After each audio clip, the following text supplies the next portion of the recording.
About Israel? It's like 15 minutes. Well, that's 59. oh, okay. I don't know what happened. It died.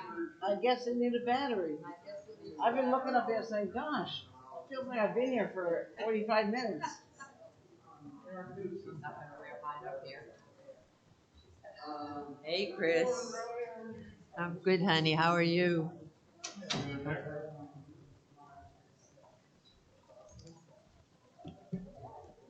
Don't go by that clock.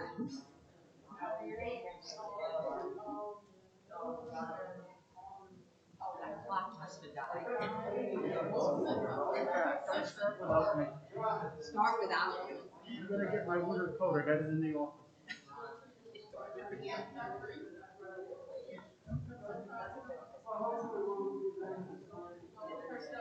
Wow.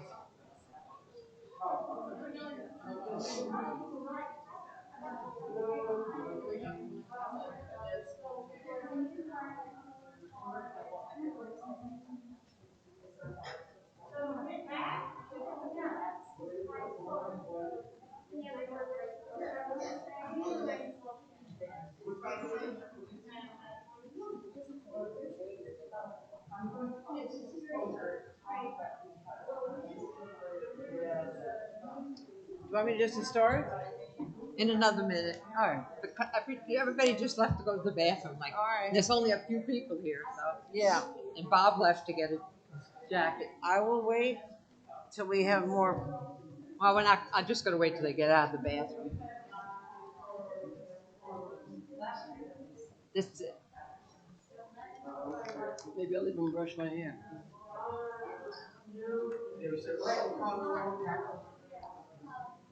Well, there's not too many people here to heckle me. Slow.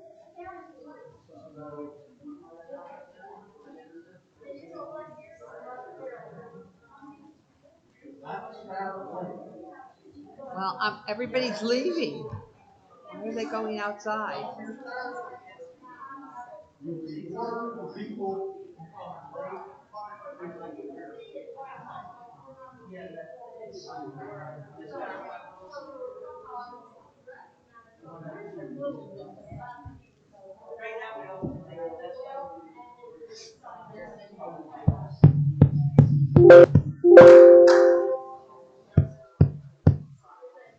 If everybody will be seated.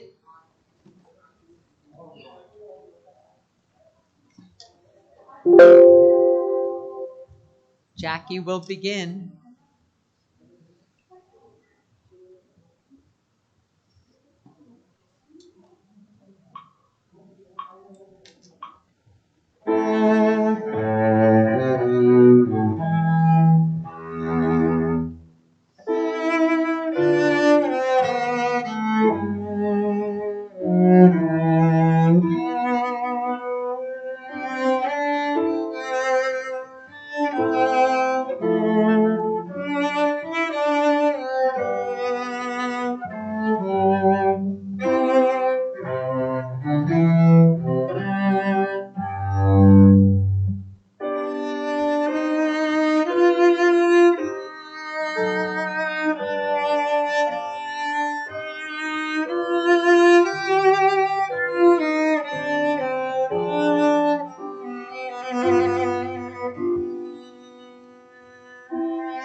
Jackie, thank you very much. That was beautiful. Before I begin, is anybody but me cold?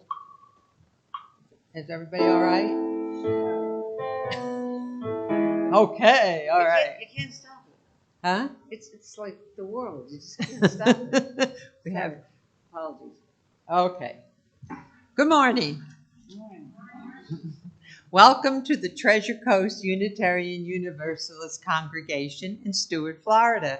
Today is September 19th, 2021, and my name is Ronnie Dembowski, and I'm your worship associate today. We are a welcoming congregation. We welcome people of all gender identities, races, ages, and backgrounds.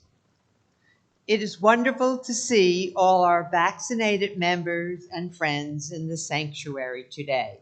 We are also still on YouTube. To be put on our mailing list, whoops, I lost my place.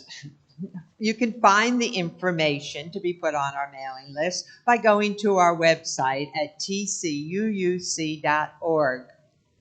You'll get the Friday online newsletter.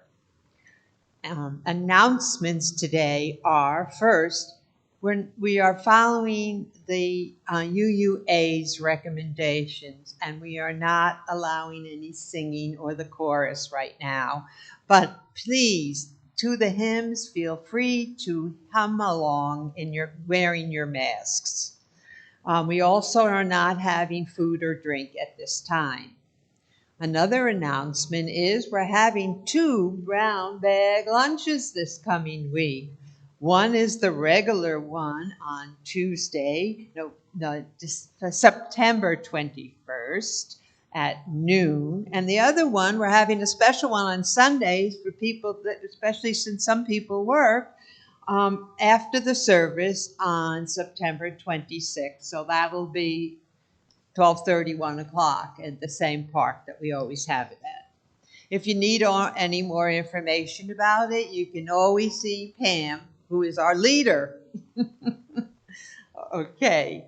I'd like to give a big thanks to Jackie Robbins, who provides our beautiful music, and our greeters and our ushers who help us be seated, and also our host, Karina Poloni, and our tech whiz, Chris McGann. Our minister today is our own Rev Bob MacDonald, and he will be in the pulpit today with his sermon, Can I Be a UU and a Christian? Well, that sounds interesting to me. Now, if Bob will light the chalice, I will say the opening words by Molly Brewer. My beloved people, I cannot pretend, so I will not tell you that everything is okay right now. that there is no reason to be angry, that you must be optimistic or at peace. I cannot pretend these things, and so I won't tell them to you. But now our chalice is lit. And so I ask in this moment is that we remember the words of Rebecca Parker. There is love. There is love holding us. There is love holding all. By the light of this chalice, let us rest in this love. Now, I've kind of coordinated love in my opening words also, because I think we can all use love, especially in all these hard times. Love from within and love from without. The first part of my opening words is by Carter Hayward. We are not automatic lovers of self, others, world, or God. Love does not just happen. We are not love machines, puppets on a string of my brain is not working. A deity, called love. Love is a choice, not simply or necessarily a rational choice, but rather a willingness to be present to others without pretense or guile. Love is a conversion to humanity, a willingness to participate with others in the healing of a broken world and broken lives. Love is the choice to experience life as a member of the human family, a partner in the dance of life rather than an alien in the world, above the world, aloft and apart from human flesh. And the last part is by Infleshed, and it's part of what he or she wrote. Love tells its story. Love embraces everyone, every creature, every creation. It knows us intimately. It holds us collectively. Love transcends every boundary that seeks to confine it. It does not tolerate violence in its name. It does no harm. It only sets free. Some things to think about. Now we will have our first hymn, number 30, Over My Head, and please feel free to hum in your masks. And hum loudly once you get the tune, please, so that I can play some harmonies. Okay, there we go.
Let us recite the affirmation, speaking the first verse and humming the second.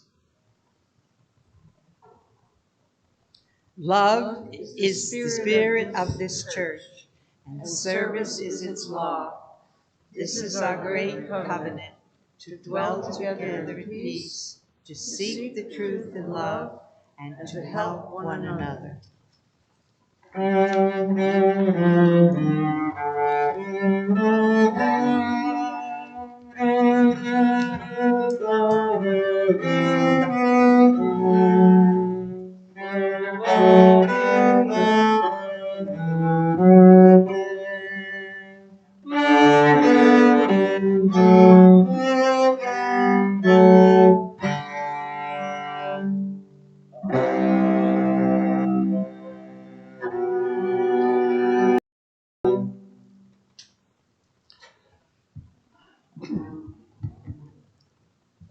now our time to share joys and sorrows. We ask you to do this so that we can know how you are and be supportive.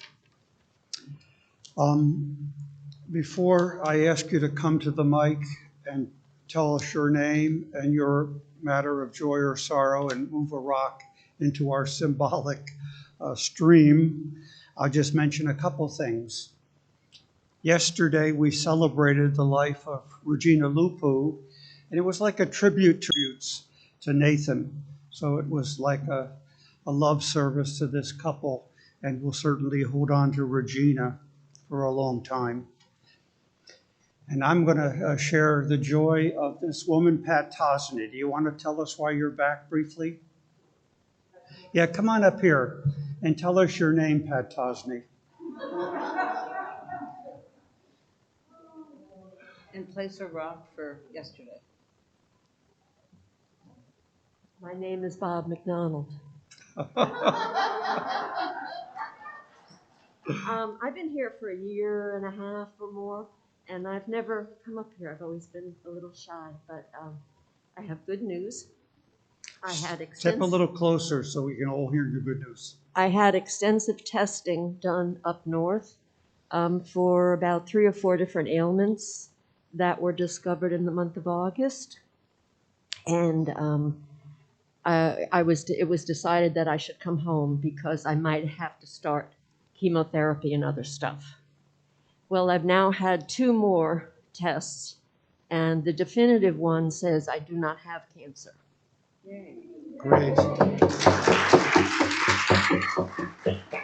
So that's my joy. I have a few things to go through, but I'm doing okay. Great. That is great news. Anyone else?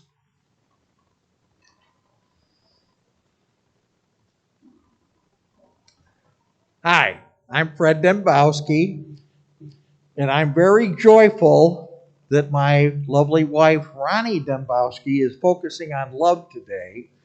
It has great promise for later.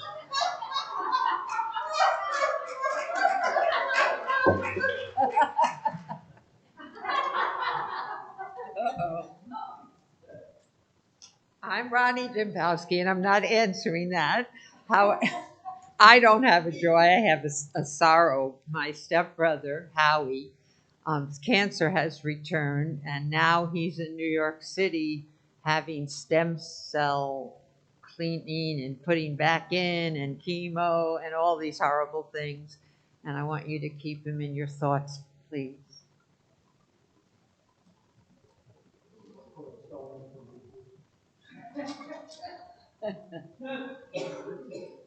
Anyone else? Okay, Joe and then Tia. Hold that thought.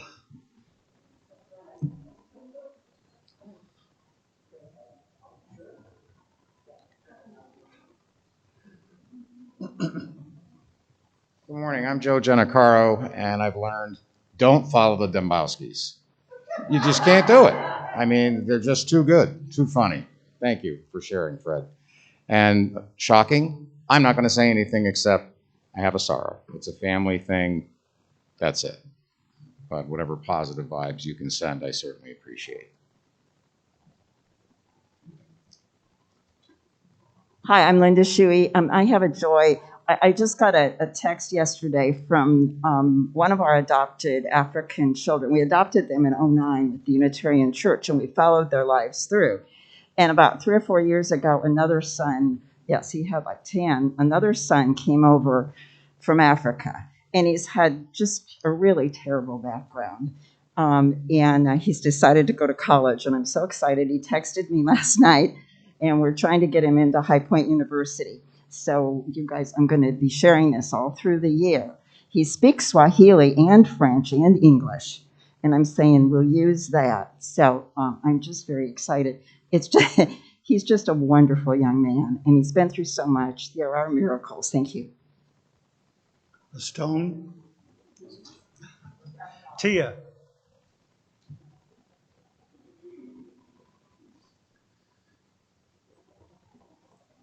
Hi, I'm Tia Breeding. Yesterday was the birthday of a dear friend. It also, unfortunately, was the anniversary of the first anniversary of her finding her father's body after he had been dead for 4 days. So she couldn't celebrate yesterday. It was way too problematic. So I've got her in my thoughts and sending love and all of that to her because it's a really tough weekend. And I'm very sad for her that she had to discover her father on her birthday. Anyone else? Pat?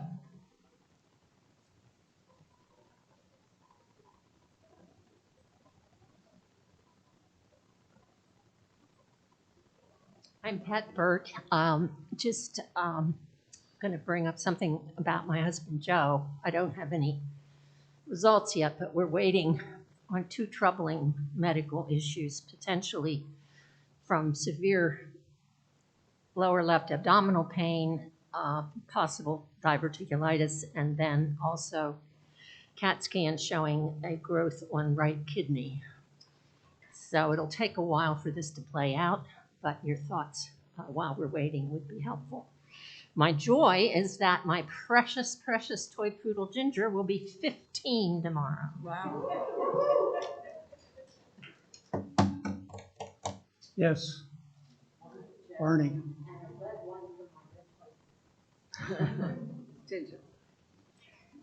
Hi, I'm Barney Miller Moore. I debated about sharing this because it's kind of weird, but my great grandparents, Carrie and Tom Allen, died 100 years ago. And we always have memorials and celebrations and everything. So we thought we knew where the great grandfather was buried, but they said they didn't have a record of him being there, but they did have a record of Carrie, his wife, being there.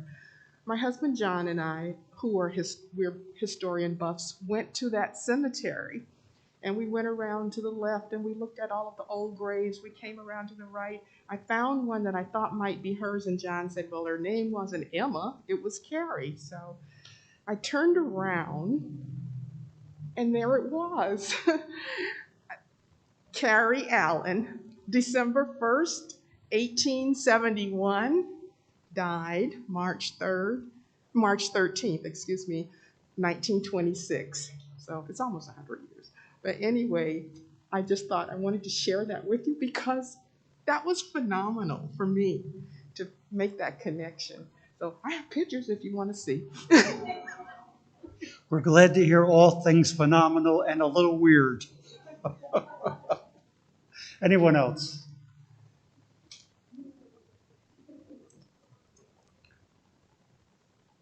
Hello, I'm Jackie Robbins, and yesterday was the anniversary of my parents, who are both deceased.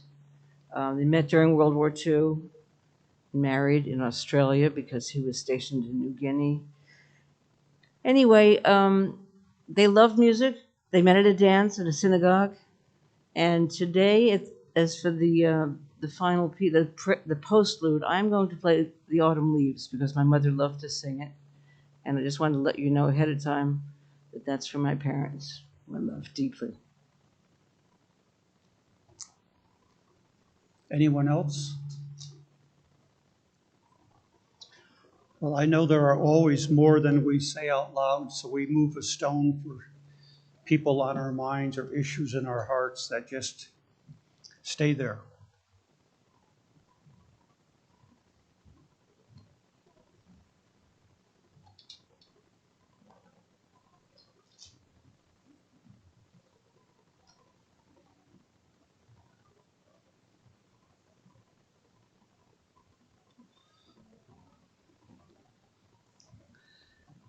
This reading is from the back of the hymnal by Margaret Starkey, entitled One Small Face. With mounds of greenery, the brightest ornaments, we bring high summer to our rooms, as if to spite the somberness of winter come. In time of want, when life is boarding up against the next uncertain spring, we celebrate and give of what we have away. All creatures bend to rules, even the stars constrained. There is a blessed madness in the human need to go against the grain of cold and scarcity. We make a holiday, the rituals varied as the hopes of humanity, the reasons as obscure as ancient solar festivals, as clear as joy on one small face. Margaret Starkey. And now moments of silence.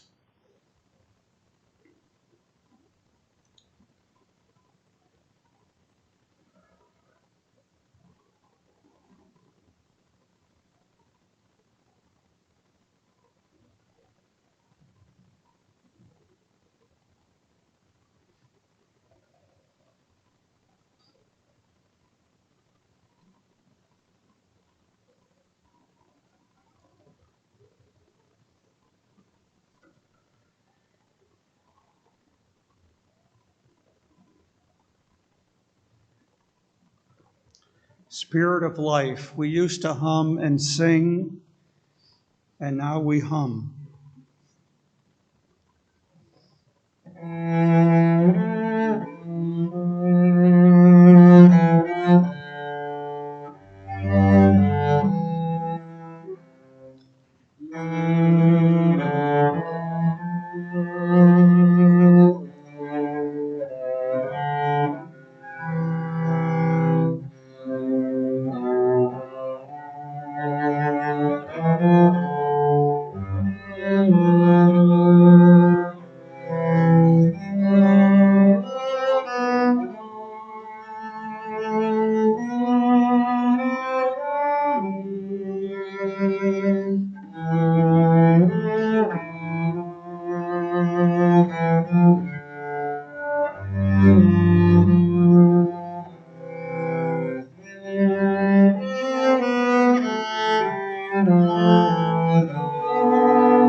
The offering is our time to express our gratitude for what has come our way and to show our generosity, which will help those who come after us. Please give generously.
now a video. I found this. I didn't know the name of the singer or the piece, but it's Karen Trucker, The Face of God.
Jackie, was that you in the field?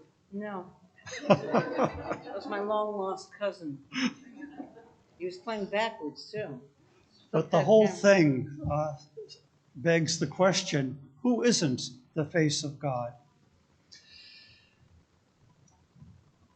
Several years ago, one of our congregational leaders said to me, "You know, Bob, We are accepting of all world religions except one. He meant, of course, Christianity, from which many UUs evolved, and the first U itself and the second U itself evolved. The discussion that followed led to a circle in the RE room in the other building, a circle of a dozen or so of us meeting with a kind of generic communion, passing a plate of small pieces of bread and cups of grape juice. Nothing was said of body or blood or Jesus, but the ritual or act itself, sharing bread and juice, I mean, it could have been wine, but it was 10 a.m., and I wanted everyone, including myself, to be wide awake during the 11 o'clock service that followed. The ritual felt like we were communing, connecting, with it meaning many different things. So a dozen or so, which included Enid and Vince and Gail and Irv, did this for a few months, and then some scheduling conflict ended it. We were doing something we found meaningful and missed from our religious origins. When I served communion as a Methodist minister, I repeated the ritual words called the words of institution. This is my body and blood. I had an idea what that was supposed to mean, but what it meant to me was a connecting with people who shared certain values that made life worth living and worth living for more than ourselves. The problem with Christianity, says this ordained Christian minister, is that it seems so closed-minded, especially in evangelical strongholds. As scholar Karen Armstrong wrote, of the three Abrahamic faiths, three world religions that claim Abraham as a significant ancestor, of the three, Judaism and Islam emphasized right action, what she called orthopraxis, right doing good, practice. And Christianity emphasized right belief, orthodoxy, right believing.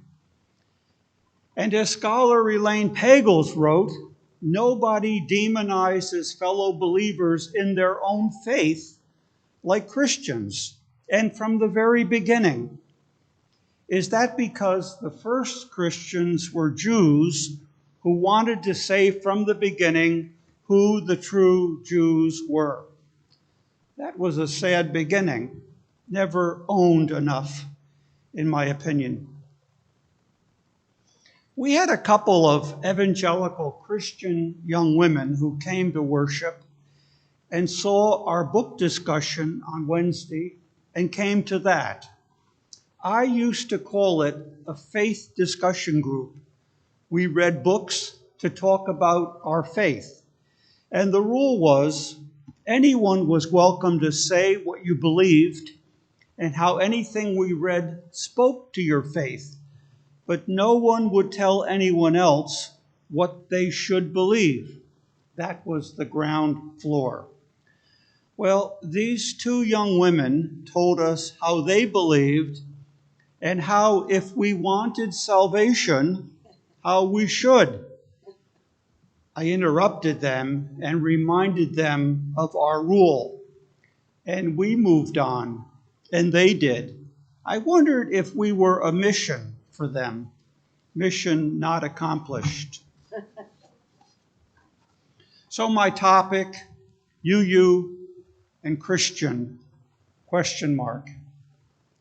When I first began here with a contract as part-time minister, September 2009, there was an article in the UU World by a prominent UU minister in Texas. He wrote that the most fertile fields of growth for UUism are the Christian churches, certainly in the South. So his point was, as welcoming as we are, we also want to be welcoming to people who want to grow on from their denominations of birth. People who have seen the light of our principles.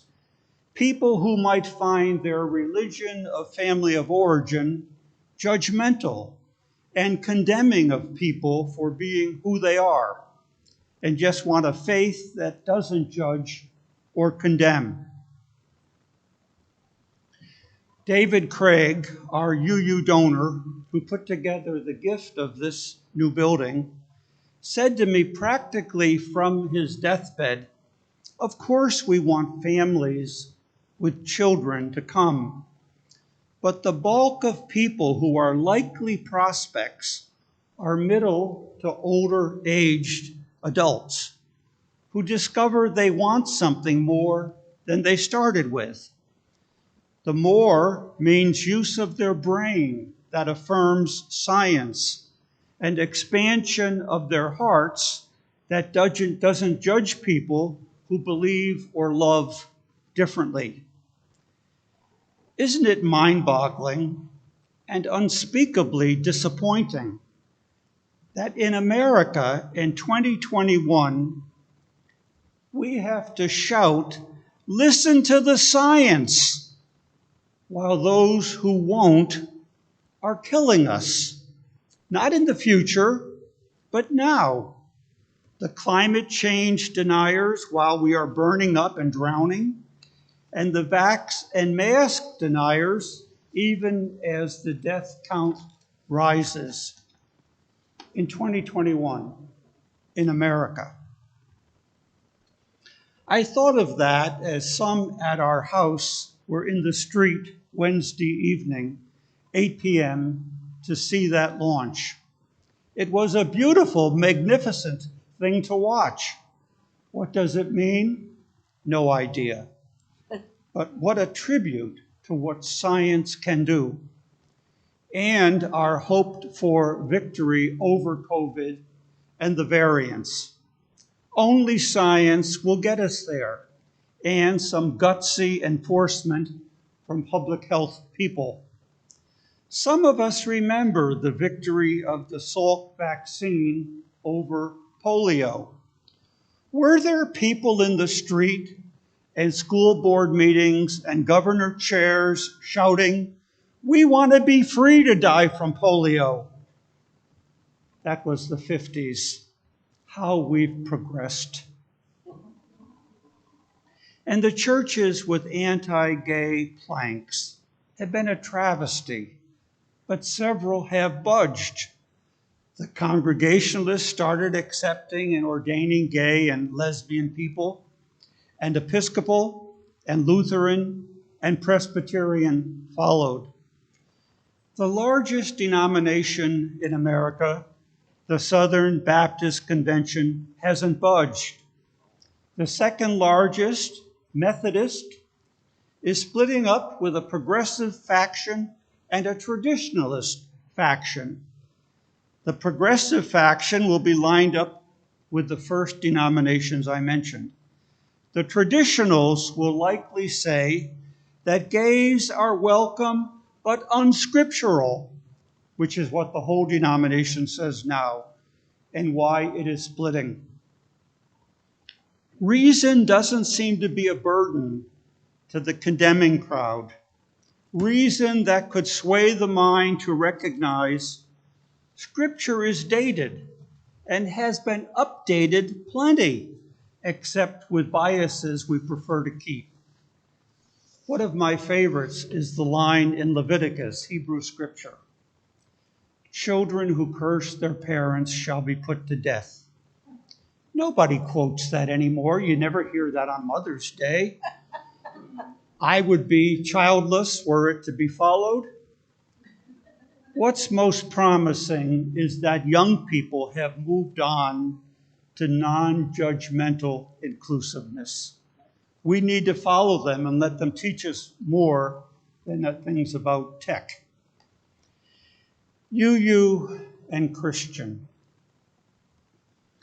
Unitarianism in America was a healthy rejection of Calvinism, which was the dominant strain of Protestantism in Europe and in New England. The dominant religion among the refugees from Europe in New England were Calvinist Congregationalists. Calvinism said people were predestined from birth for hell or heaven. William Ellery Channing broke with that Calvinism. He wrote, proclaiming a God who is to be dreaded, we are told to love and imitate God, but also that God does things we would consider most cruel in any human parent. Were he to bring his children into life totally depraved and then to pursue them with endless punishment. Channing is best known for a sermon called the Baltimore Ordination Sermon. If you read it, it's about an hour and a half long, but they got away with that in that day. It was entitled Unitarian Christianity. So Channing, one of our heroes, had an answer to my question. He denied Trinitarianism and showed how it detracted from the moral promptings, the compassionate edge of Jesus' actions and teachings. So for this colonial Unitarian leader, you could be Unitarian and Christian. If you Google all this, you get this historical gem. Unitarians and Universalists have always been heretics. We are heretics because we want to choose our faith, not because we desire to be rebellious. Well, some of us may desire that a bit. This is the point. Heresy in Greek means choice. During the first 3 centuries of the Christian church, believers could choose from a variety of tenets, beliefs about Jesus. Among these was the belief that Jesus was an entity sent by God on a divine mission. Thus, the word Unitarian developed, meaning the oneness of God. Another religious choice in the first 3 centuries of the Common Era was universal salvation. This was the belief that no person would be condemned by God to eternal damnation in a fiery pit. Ron Reagan's commercial that ends with that comes from a good historical place. So our views go way back and have had some major defining moments. Michael Servetus, the Spanish doctor, tried to reason with Calvin and was executed in 1553. Both views separately flourished in the colonies, the American colonies. And in 1961, the views united when the National Council of Christian Churches, defined Christian as Trinitarian. Religion is about symbols that mean things until they don't. Paul Tillich wrote that after World War II, we found ourselves living in a time of broken religious symbols. Communion is symbol talk and symbol exchange. Several rabbis have told me through the years the yarmulke means Jews live under a higher authority, and they choose to remember that every Shabbat and many in between. So this morning I chose the hymn, Over My Head, There Must Be a God Somewhere. All right, you pro-choice heretic people, did any of you want to hum out, Oh no, there mustn't? I think the issue that shuts down and closes off Christianity, certainly evangelical Christianity, is diversity. Evangelical Christianity has become a white enclave looking to hold off new hordes of diversity. Just as evangelical Protestantism once feared hordes of Catholic immigrants from Ireland and Italy and anywhere, Southern Europe, and masses from Asia. If they could have figured out how to get those Asians to just lay the train track and then the train to take the train back to Asia, somebody would have suggested that, but that fortunately wasn't possible. I think we started hearing around 1970 that the white majority in America would become the minority by 2040 or 2050. And look what that fear has unleashed. White flight changed the cities in America, and white fear and grievance are threatening our democratic way of life. I couldn't help but think of that in the women's final of the U.S. Tennis Open. Emma Raducanu from England and Leylah Fernandez from Canada. Two beautiful and beaming teen girls, women. Emma Raducanu was born in Toronto of a Chinese mother and Romanian father. In her social media world, she learned that Chinese people are proud to claim her, half of her, from her Chinese mother heritage. But some Chinese are saying on social media, we can't claim her, we don't want to, she's Brit. So far, no word from the Romanians. So it's not just Americans who want to be first and only. And Leylah Fernandez, born in Canada, father from Ecuador, and mother from Philippines. So we know we will soon miss the spectacular Williams sisters because they'll be retiring. But look what diversity has brought along. Diversity can be scary. Friends told us recently they asked their teen granddaughter how she self-identified. Her answer reminded me of other grandparents we know who say, I don't want to know. We choose to die in ignorance and peace. We say welcome here, and we mean it, for people of all backgrounds and foregrounds. Our lead proud principle is dignity of all. Homeschooling for us is to learn from each other what that means and how we can do it better. Our closing hymn is 175. We celebrate the web of life. We will hum along.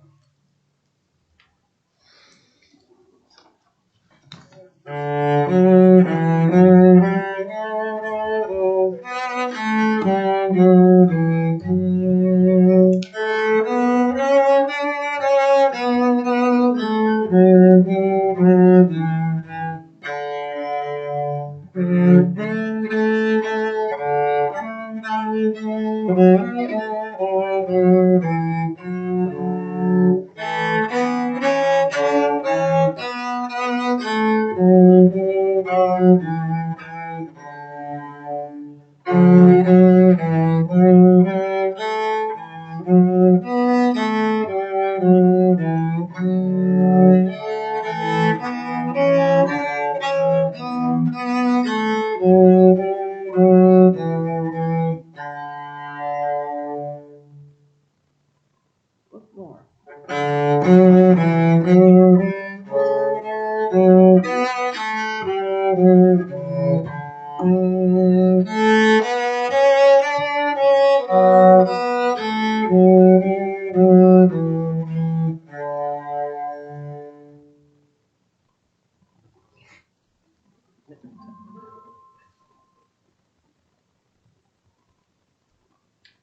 The light went out. But this was and will be read, was to be and will be read during the non-extinguishing. These are words from Mother Teresa, a lifelong sharing.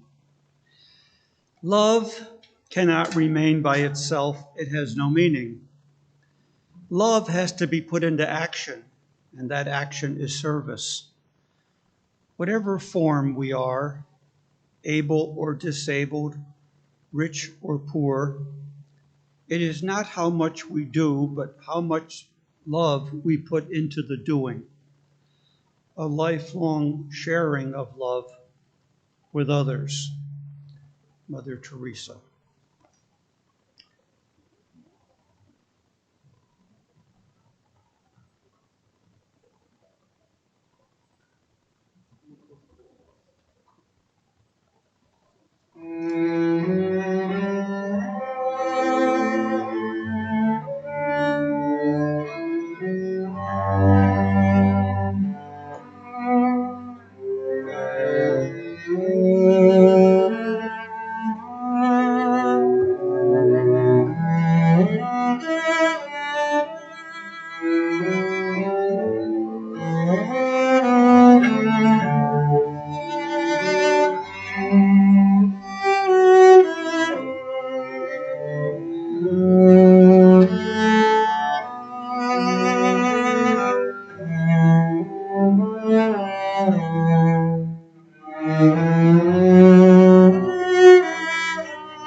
Yes, indeed. Thank you, Jackie.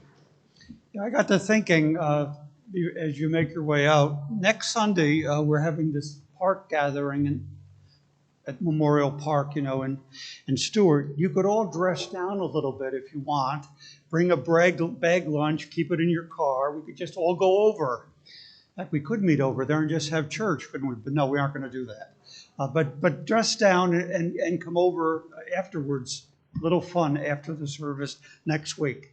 Not that we don't have a little fun during the service, but that's next week. Well, that subject has been covered, and yes, Bud, you have to be covered. That's true. Bring your best birthday suit. Are you trying to say something, Pam? Remember I mentioned this before, it's not clothing optional. It is not clothing. Yes, covered is the word.